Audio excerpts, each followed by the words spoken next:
ஏடும் எழுத்தும் படிக்கவில்லை, என்ன எனக்கே பிடிக்கவில்லை. அழகா படிச்சவ சம்சாரம், அதுதான் இப்போ விவகாரம்.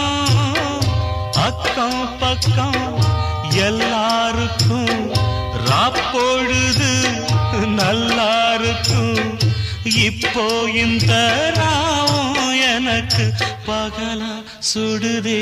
ஏன் நான் தந்தனத்தம் பாட்டு தாளமில்லை, ஏன் துக்கம் எதும் கேட்க ஆளுமில்லை. நல்ல வைரக்கல்லு பக்கத்தில உப்பத்தான் சேர்த்து வச்சதங்க சாமி செஞ்ச தப்புத்தான். நான் உப்புத்தான், நான் தந்தனத்தம் பாட்டு